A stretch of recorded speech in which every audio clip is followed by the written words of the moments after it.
berjalan dalam firman-Mu, hatiku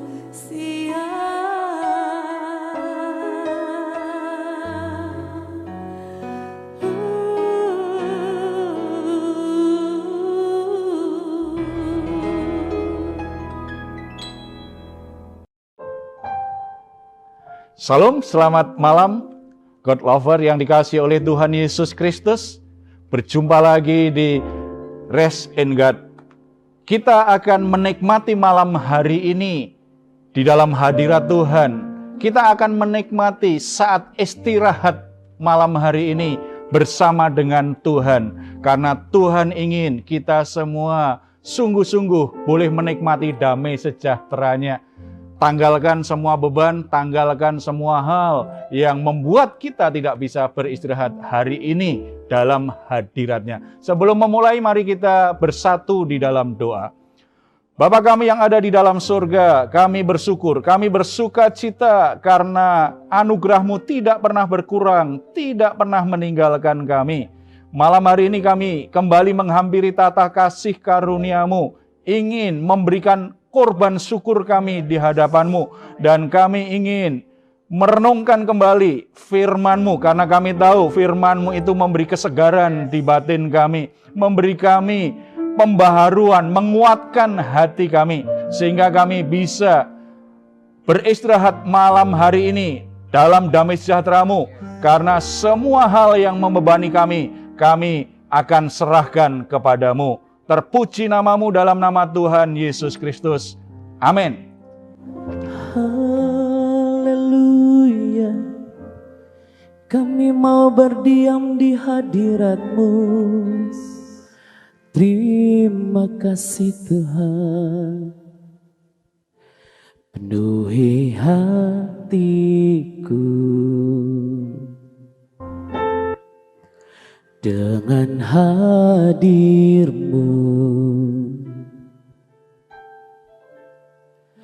Ku rindu memandang wajah-Mu, oh Tuhan, di dalam kekudusan-Mu.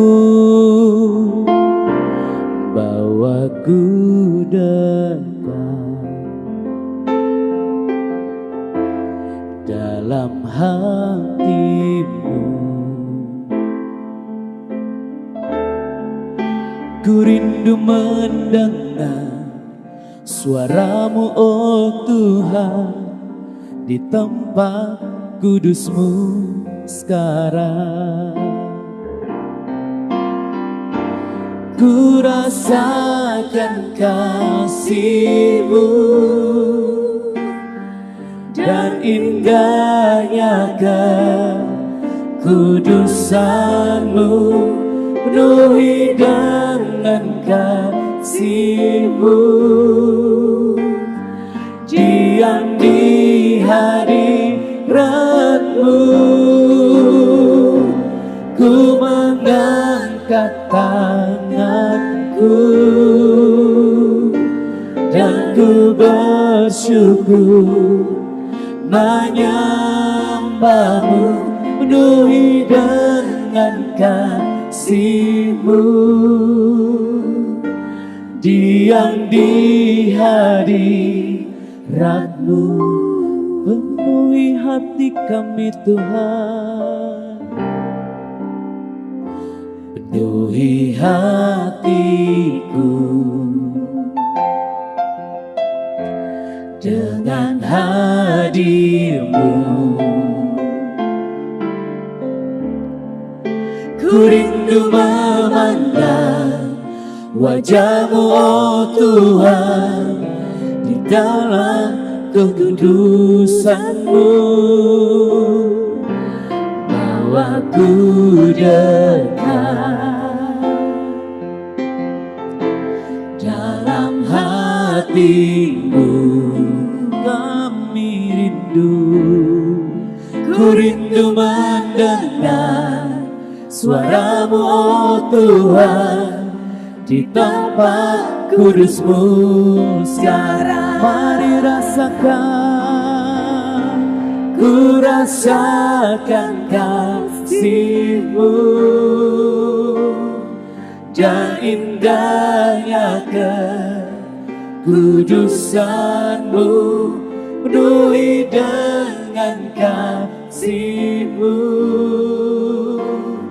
diam di hadirat-Mu.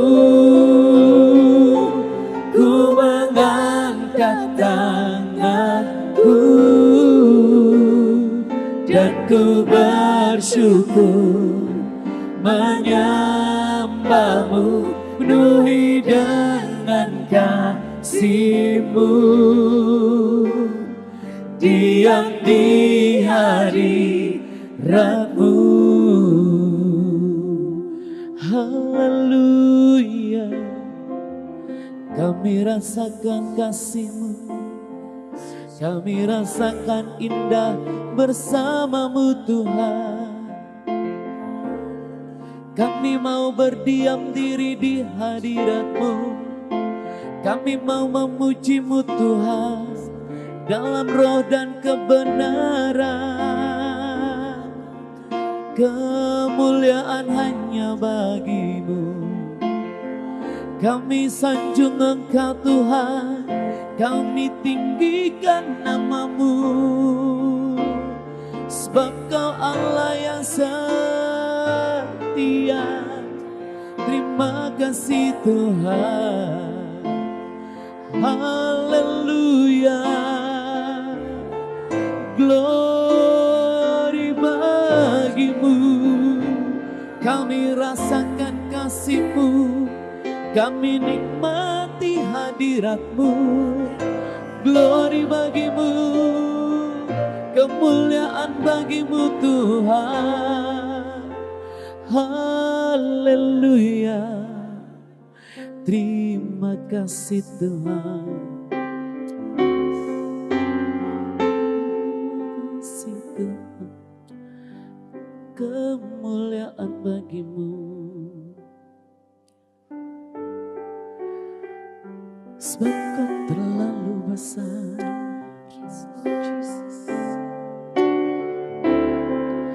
Terlalu besar kasih-Mu Bapa, pengorbanan yang Kau berikan bagiku.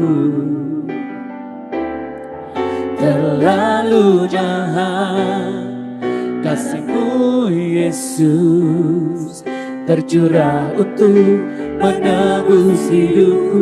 Terlalu besar, terlalu besar kasih-Mu Bapa, pengorbanan yang Kau berikan bagiku. Terlalu mahal darah-Mu Yesus, tercurah untuk menebus hidupku,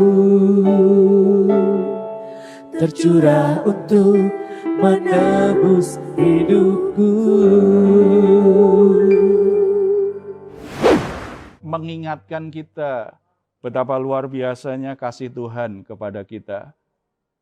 Kita sering menyanyikan lagu ini dan kita banyak tahulah tentang ayat firman Tuhan bahwa Tuhan sungguh-sungguh mengasihi kita, bahkan darahnya tercurah untuk kita.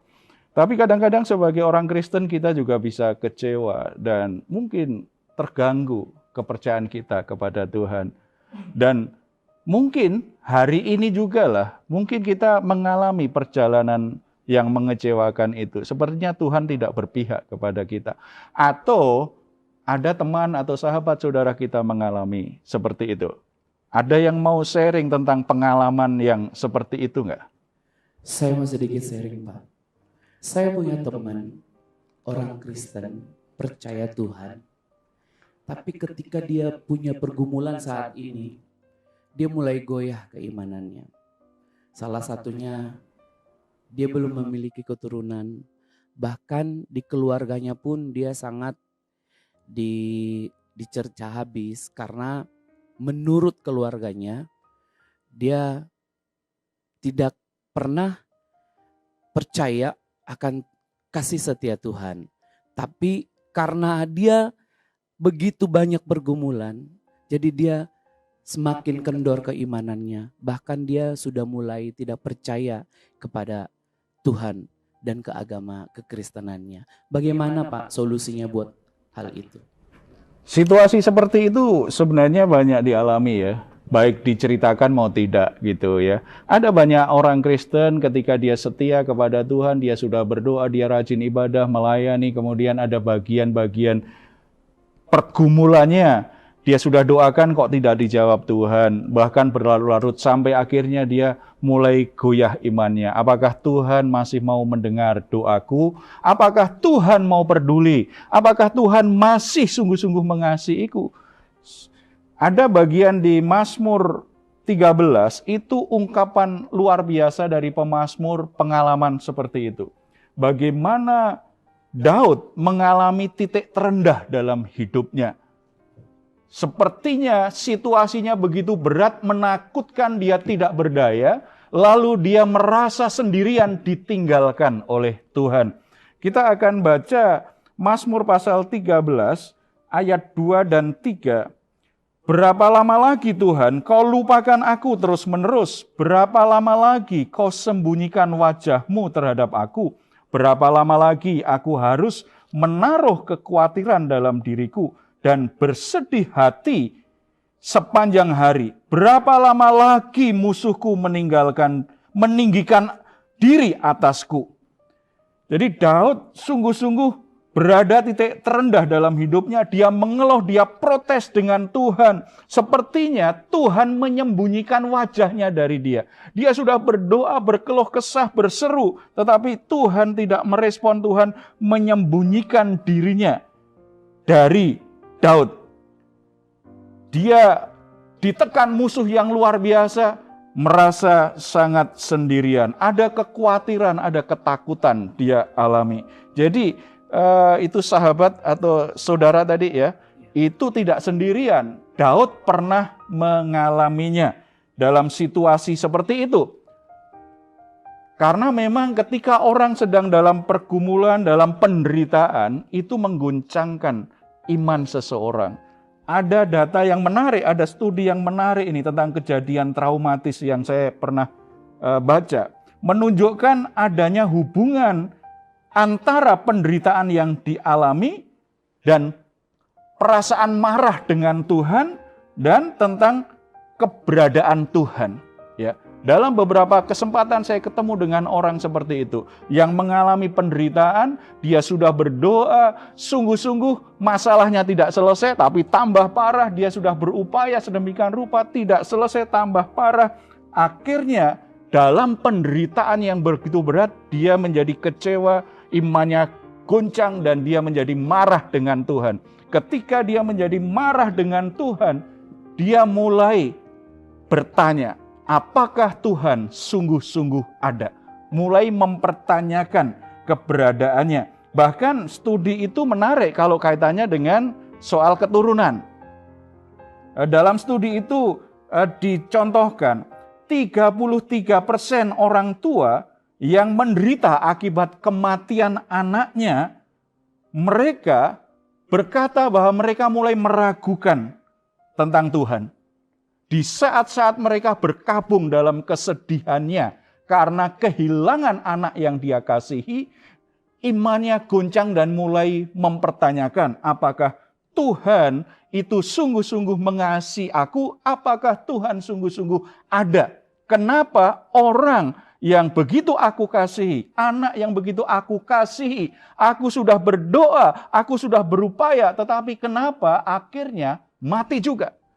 Ada kemarahan terhadap Tuhan dan mulai mempertanyakan keberadaan Tuhan. Demikian juga dari studi itu, 90% ibu yang melahirkan anak dalam keadaan yang dalam tanda petik tidak sempurna, cacat atau seperti apa, ada permasalahan dengan keadaan anaknya. Mereka juga berkata, mereka juga mulai ragu tentang keberadaan Tuhan. Kalau Tuhan yang memberi anak ini kepadaku, kenapa anak ini lahir cacat? Mereka menjadi kecewa, marah dengan Tuhan. Jadi situasi itu sebenarnya memang ada dalam hidup hari-hari ini. Alkitab mencatat pergumulan Daud dia mulai mempertanyakan Tuhan, merasa ditinggalkan Tuhan. Berarti apa yang ditulis di sini mewakili banyak orang pernah mengalaminya. Cuma Daud akhirnya mengambil sikap yang tidak mau menyerah dengan keadaannya, larut dengan perasaan marahnya. Apa yang dia lakukan? Apa yang dilakukan Daud pada saat dia merasa putus asa, marah, dan depresi seperti itu? Ayat 4 dan 5. Pandanglah kiranya, jawablah aku ya Tuhan Allahku. Buatlah mataku bercahaya, supaya jangan aku tertidur dan mati. Supaya musuhku jangan berkata, aku telah mengalahkan dia. Dan lawan-lawanku bersorak-sorak apabila aku goyah. Yang dilakukan Daud apa? Ketika dia mulai sadar, imannya mulai goyah. Karena kekecewaan, kemarahan. Dia mulai menjadi depresi dengan keadaannya. Dia akhirnya berkata, stop, aku tidak mau dalam keadaan depresi terus. Aku tidak mau terus marah. Aku tidak mau terus-menerus dalam keadaan yang seperti ini. Dia akhirnya tahu bahwa tidak ada cara lain yang lebih baik kecuali datang kepada Tuhan. Yang sebelumnya dia anggap telah mengecewakan dia. Karena dia sudah punya banyak pengalaman dalam hidup ini. Bahwa sebenarnya Tuhan tidak pernah tinggalkan. Hanya perasaannya saja merasa dia sendirian karena penderitaan yang berat itu. Dia datang kepada Tuhan berdoa. Saya teringat kisah di Perjanjian Baru. Yohanes Pembaptis ketika dia di penjara. Dia juga mulai ragu apakah benar bahwa Yesus Mesias. Makanya dalam penjara ketika murid-muridnya mengunjungi dia berkata kepada murid, coba kamu cari Yesus dan tanya apakah benar bahwa Yesus adalah Mesias yang dijanjikan. Ini agak aneh karena sebelumnya ketika di awal Yesus mau mengawali pelayanannya, Yohanes Pembaptislah yang berkata, ini anak domba Allah yang mengangkut dosa manusia, yang menghapus dosa manusia. Yohanes Pembaptis dengan lantang dia mendeklarasikan bahwa Yesus adalah anak domba Allah, Mesias yang dijanjikan. Tetapi ketika dia di penjara dan menunggu ajal karena pasti akan dihukum mati, ada kegelisahan dan imannya menjadi goyah. Dia minta murid-muridnya untuk tanya Yesus, apa benar? Apa yang dikatakan Yesus? Menarik sekali, Yesus tidak berkata, ya aku Mesias itu. Tidak, Yesus berkata kepada para murid Yohanes, kembali ke gurumu dan katakan, orang buta melihat, orang lumpuh berjalan, orang mati dibangkitkan. Berarti bagaimana caranya untuk kembali membangkitkan iman kita ketika kita dalam kekecewaan, keraguan. Ingat kembali apa yang sudah Tuhan kerjakan dalam hidup kita. Ingat kembali bagaimana Tuhan menolong kita.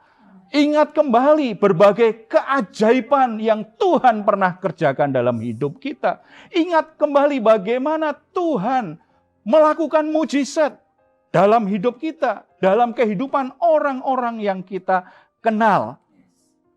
Datang kepada Tuhan, berdoa, mengingat kembali. Jangan hanya fokus dengan situasi sekarang. Ingat bagaimana Tuhan bekerja. Dan bangun mezbah, naikkan pujian, penyembahan. Seperti yang kita lakukan di Rest in God ini. Kita membangun mezbah bagi Tuhan ketika kita kecewa, ketika kita marah, ketika kita terpuruk, ketika kita merasa putus asa. Ketika kita mulai stres dan depresi, kenapa tidak menghampiri Tuhan? Hampiri Dia karena Dia selalu mengulurkan tangan. Dan salah satu berkat terbesar sebagai orang Kristen apa? Di dalam Yesus Kristus, semua jurang pemisah itu sudah diselesaikan oleh Yesus. Kita punya kesempatan termulia terbesar sebagai manusia. Boleh menghampiri tahta kasih karunia Tuhan tanpa rasa takut. bangun doamu kembali, bangun keintimanmu. Jadi dalam doa itu bukan sekedar kita minta tolong, tetapi kita juga bisa curhat, luapkan isi hatimu yang kau rasakan, dan nikmati keintiman dengan Tuhan. Ketika kita menikmati keintiman dengan Tuhan itu, iman kita yang goyah mulai tertata. Amin. Mulai ditegakkan kembali. Keraguan kita, apalagi kita mengingat apa yang pernah Tuhan kerjakan dalam hidup kita. Hati kita kembali berkobar bagi Tuhan. Amin. Iya ya Pak, berarti doalah yang menjadi solusi dari setiap pergumulan yang kita hadapi daripada mendengarkan kata-kata yang nggak bermakna sama sekali ya Pak ya. Iya betul. Iya, kalau kita belajar dari Daud ini kan jelas sekali ya. Sementara banyak orang Kristen kadang-kadang doa kan hanya sekedar rutinitas. Atau kalau enggak doa berarti permohonan. Kalau ada masalah baru berdoa. Tetapi kalau semuanya baik-baik saja nggak perlu berdoa.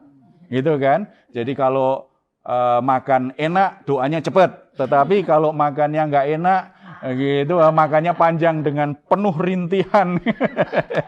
Seperti itu ya. Enggak, doa itu bicara sebuah relasi. Dan tujuan utama doa bukan sekedar mengucapkan kata-kata, tetapi membangun keintiman dengan Bapa di surga. Nah, kalau ada keintiman seperti itu, makanya kita akan kembali terkesan dengan pribadi Bapa yang luar biasa itu.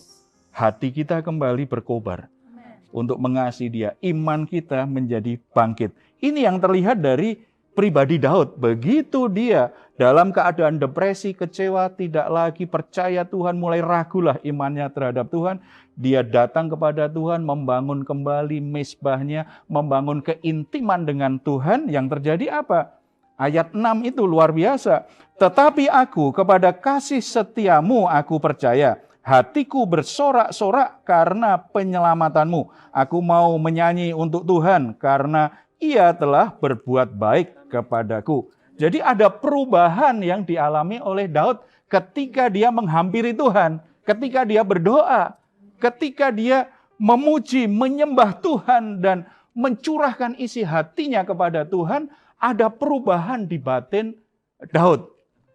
Yang pertama yang terjadi apa? Terjadi perubahan dari keraguan menjadi beriman kepada percaya. Tadi dia berkata kan, tetapi aku kepada kasih setiamu aku percaya. Yang berkata ini adalah barusan dia berkata, kenapa Tuhan tinggalkan aku? Kenapa engkau memalingkan wajahmu? Mengapa engkau menyembunyikan wajahmu? Kenapa engkau biarkan aku khawatir terus? Yang berbicara orang seperti itu loh. Tetapi begitu dia menghampiri Tuhan, membangun mezbahnya kembali, membangun keintimannya dengan Tuhan, hatinya berubah. Dia mulai melihat kasih setia Tuhan. Seperti yang dikatakan Yesus kepada murid Yohanes Pembaptis. Ingat kembali pekerjaan Tuhan. Ingat kembali kasih Tuhan yang pernah engkau alami. Yang pernah engkau lihat. Yang pernah engkau dengar. Begitu dia mulai mengingat kembali itu dalam hadirat Tuhan. Dia mulai teringat semua kan. Biasanya kalau kita dekat dengan seseorang itu kenangan-kenangan masa lalu itu mulai teringat. Nah ini kalau kenangan masa lalu bersama dengan Tuhan itu membangun iman, mengobarkan hati yang semakin mengasihi Tuhan. Makanya kemudian dia berkata, kepada kasih setiamu aku percaya. Tidak hanya itu, Daud kembali berubah dari sisi kata-katanya. Sebelumnya lebih banyak keluhan-keluhan. Kenapa engkau memalingkan wajahmu? Kenapa engkau biarkan aku dalam kekhawatiran? Kenapa engkau biarkan musuhku mengancam aku? Berubah menjadi sebuah puji-pujian. Hatiku bersorak-sorak karena penyelamatanmu. Aku mau menyanyi untuk Tuhan karena Ia telah berbuat baik kepadaku. Luar biasa kan? Amen. Jadi begitu menghampiri Tuhan, membangun mezbah di hadirat Tuhan, memuji, menyembah Tuhan, merenungkan kembali kasih setia Tuhan, pekerjaan Tuhan, keintiman dengan Tuhan mulai terbangun, maka bukan lagi keluh kesah. Masalahnya belum selesai. Situasinya mungkin belum berubah, tetapi hatinya berubah. Bukan lagi mengeluh, tetapi puji-pujian, ucapan syukur, dan sebuah iman yang dimiliki Daud. ia telah berbuat baik kepadaku. Yang dia ingat, sebagaimana dulu Tuhan telah berbuat baik kepadaku, hari ini Tuhan masih dan pasti berbuat baik juga kepadaku. Itu yang mengubah hatinya. Amin.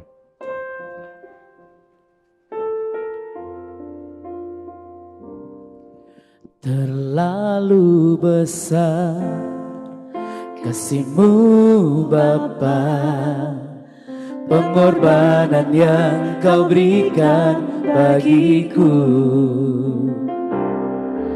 Terlalu mahal darah-Mu Yesus, tercurah untuk menebus hidup.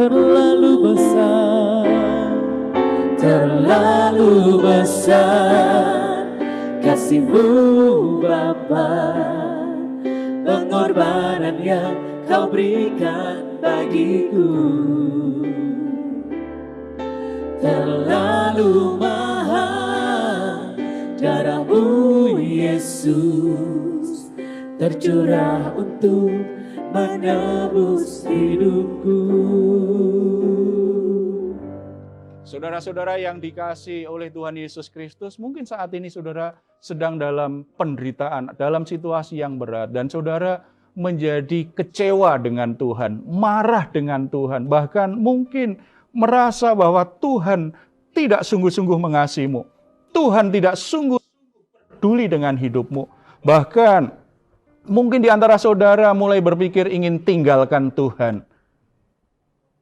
Apa yang dialami Daud menjadi pelajaran dalam hidup kita.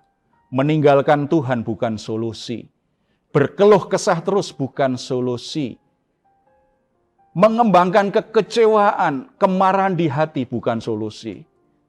Sebagaimana dulu Tuhan mengasihimu, saat ini Tuhan tetap mengasihimu. Amen. Sebagaimana dulu Tuhan peduli denganmu, saat ini Tuhan tetap peduli. Amen.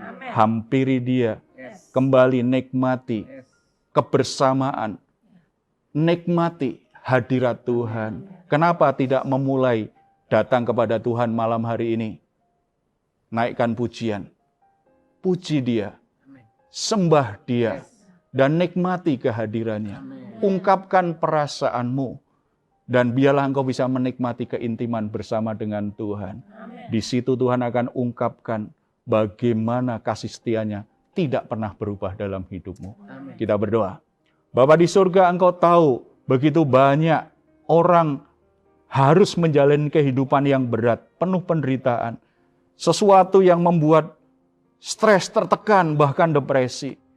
Tuhan tahu keadaan setiap saudara yang mengalami situasi sulit seperti ini.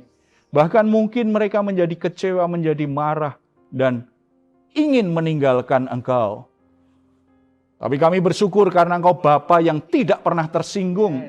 Engkau Bapa yang sungguh-sungguh mengerti perasaan anak-anak-Mu. Tuhan, mari Engkau nyatakan kehadiran-Mu kepada setiap saudara. Biarlah Roh Kudus mendorong hati mereka. Bukan untuk menjauh dari Tuhan, tetapi untuk menghampiri Tuhan. Dan biarlah mereka semua boleh kembali menikmati kedekatan denganmu, keintiman denganmu. Ingatkan kembali kasih setiamu, ingatkan kembali keajaiban pekerjaanmu yang luar biasa, sebagaimana Tuhan pernah kerjakan dalam hidup mereka. Bapa berkati, teguhkan iman mereka. Tuhan nyatakan kuasa-Mu yang tidak terbatas, sehingga mereka tidak menyerah, mereka tidak putus asa, mereka tidak berhenti di tengah jalan, tetapi mereka melewati semua pergumulan bersama-sama dengan Tuhan. Terima kasih Bapa. Kami juga teringat untuk situasi dan kondisi bangsa kami. Bersyukur untuk pekerjaan-Mu yang luar biasa, sehingga bangsa Indonesia ini mampu melewati situasi berat di masa-masa pandemi COVID-19. Dan saat ini adalah masa di mana akan terjadi banyak pemulihan, termasuk pemulihan ekonomi. Tuhan berkati semua upaya yang dilakukan pemerintah, semua upaya yang baik yang dari Pemimpin-pemimpin bangsa kami Tuhan berkati. Sehingga melalui jerih lelah mereka, bangsa ini beroleh berkat Tuhan. Beroleh damai sejahtera dan kesejahteraan yang dari Tuhan. Dalam nama Tuhan Yesus kami berdoa. Amin.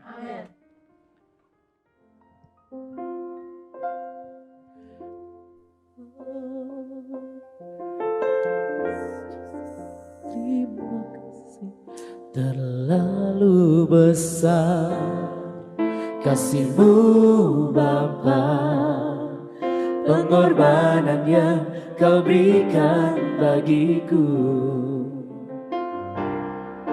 Terlalu mahal darah-Mu Yesus, tercurah untuk menebus hidup. Terlalu besar, terlalu besar kasih-Mu Tuhan, pengorbanan yang Kau berikan bagiku. Terlalu mahal, terlalu mahal darah-Mu Yesus, tercurah untuk menebus hidup. Tercurah untuk menebus hidupku.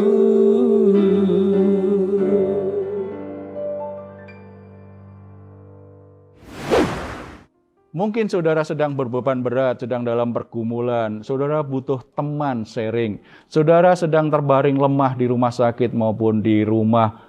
Saudara-saudara, ada nomor WA kami yang tercantum di layar kaca Anda dan silahkan hubungin sekarang. Saudara akan mendapatkan dukungan doa kami. Atau saudara juga boleh menulis di kolom komentar yang ada tentang pergumulan-pergumulan saudara. Kami tunggu dan jangan ragu untuk menuliskannya. Saudara-saudara, jangan lupa besok kita berjumpa lagi di waktu yang sama. Rest in God. Tuhan Yesus memberkati.